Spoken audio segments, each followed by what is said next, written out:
But I also think there's an awakening happening.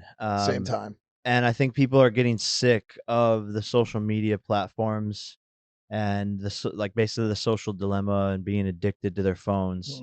I think people are awakening to it. I think people I are think you're starting to right. realize, like my friends and I are starting to realize that this phone, as much as it's great, it could also start to harm you. And I think that's facts. an important message to spread is like set screen times. Our friend, I won't say his name because it's pretty. It's important to mention that like Jake's job is to like be on social media. Like he is social media. And so if the guy that is like entertaining you is telling you to be entertained a little less, maybe you should like, I don't know, maybe that you should take that into like consideration when you're listening to this. Bad. We looked at his screen time, 15 hours. So bad. Fucking absurd. Is it Marcos? No. It's a useless, like he's not doing anything. It's mostly Instagram. Set screen times. I have screen time on mine. What do you set it at? For all social media platforms daily, an hour and a half. Oh, that's good. If I could get to that. And that's my fucking job. So the most of the time I'm on there, it's like that's reasonable. I'm actually being productive. Nah, I'm not talking about how you set a screen time. I'm saying you as a social media kid and a creator, how do you spend? Because you know how much. That's a great question, and that was a really respectful pause by Mr. Jake Wright. I'm going to interject though real quick. I really don't think that people are becoming sick of social media. I think this as like an idea is not necessarily the truth. What I think really is closer to what is actually happening is that people are recognizing that more value lies in other parts of their life, right? So social media isn't providing enough value anymore, right? A lot of the content isn't necessarily valuable. It's just like really entertaining and it's like catchy and it's going to catch people's eye and like, but you're not really doing nothing or saying anything or like making a change in anybody's lives. And then they're recognizing that they're spending 5 hours a day doing essentially nothing, right? They might as well sleep. Like that would be better for them. I think that's the issue. Much I'm on my phone and you belittle me for it, and you're right. Yeah, no, and if I have to do something, if I'm doing more work on it, I just enter the screen time passcode that I know for myself, and I'll continue to post and to finish the job. But it's just a reminder to be like, oh, I've been on a little bit too much today. Because you yes, it's part of your job, but like also you could just start to pick it up. We all just like have that habit of like, oh, nothing's going on Instagram. What's going on? Looking for that next just stimulant. Looking like you don't even realize you're doing it. That's the fucked up part. And so the screen time is just a reminder. And I encourage kids out there right now to set screen time reminders and to limit yourself and to try to be as productive as possible. Definitely do that. Use it as a tool, but don't let it take away from your happiness because that can happen. I think a lot of people are starting to realize that. There was a study that came out that Gen Z, out of all the generations right now, are using social media less than everyone else because they're hip to it and they're starting to see how it is detrimental to their happiness. Yeah, because they've been on it the longest, honestly. Like the older generations are just recently getting into social media, right? Like my grandma got into Facebook like maybe like 5 years ago, whereas the rest of the world got into Facebook like a decade before that, right? So like Gen Z kids have been on social media for a decade. So they have already went through the whole cycle of like the social media depression and understanding how that is making them feel.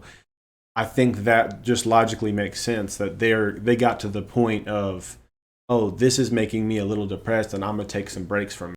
Really. Wow. And the only platform that hasn't gone down in activity since last year. I thought he was trying to play the penis game. I'm sorry. Really. Wow. And the only platform that hasn't gone down, TikTok. That's the only one where kids are the screen time is still going up. But people are awakening to this. It's crazy to hear this story while you're surfing TikTok while talking. And I'm trying to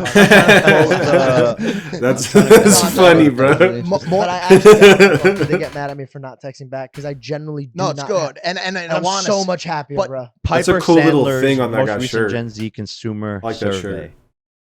It reported less use of every social media app last fall, except for TikTok. Do you think it's possibly because TikTok is simply consuming all? The algorithm's just so fucking good, bro. It's so that's good. the one I get lost on. Yeah, of course. You can't, and it's just so funny. Like it's just great. It's great. I have really, really good willpower. Like And TikTok will catch me. Like they'll recommend a bunch of videos in a row that I just really like seeing. The algorithm is just fucking phenomenal. You talked about interrupting like people's happiness.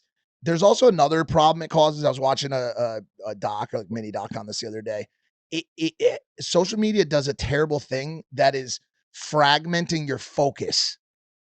So like your ability to one, be bored to conceptualize and create new ideas, and then two, your ability to then focus and execute on those ideas are dependent on your ability to stay focused on a task. That's fast. And if every time you start to get down a pathway just a little bit, you go like this and you fuck with Instagram for 10 minutes, or you respond to a couple text messages or a couple DMs or make a phone call or FaceTime, you're fragmenting your focus and removing yourself from that path that's going to lead to a final goal, right? And that scares me.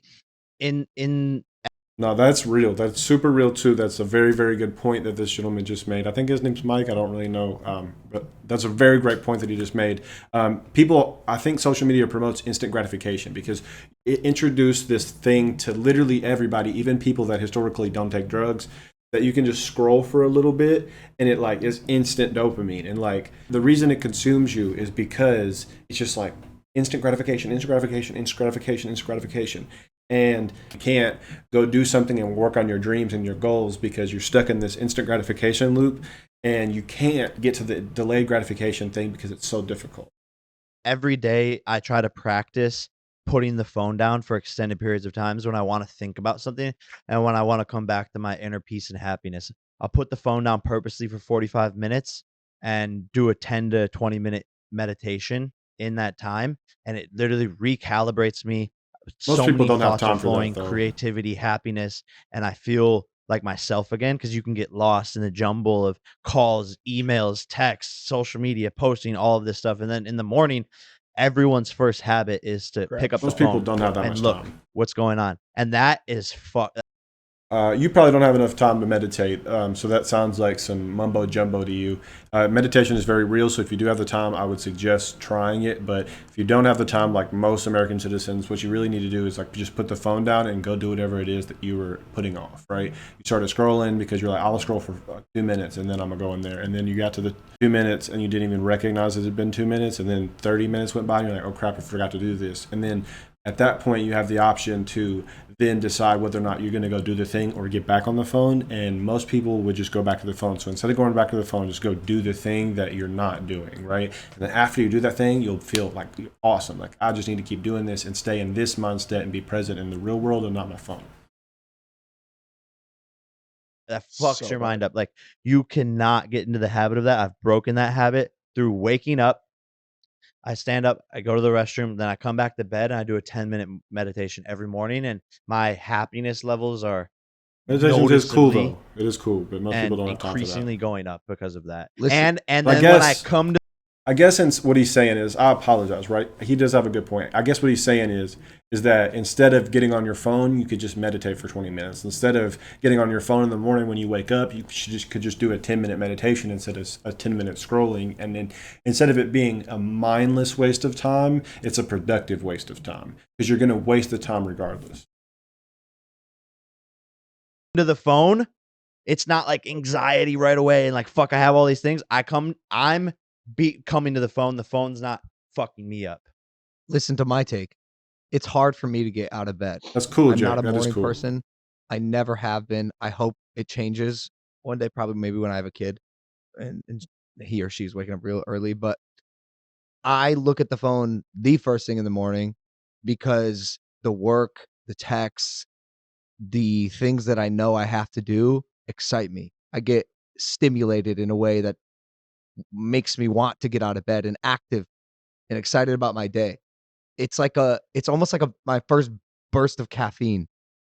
And for me, it wakes me up. It gets my brain going. Otherwise, man, like I could But just regulate it from that point on. forever.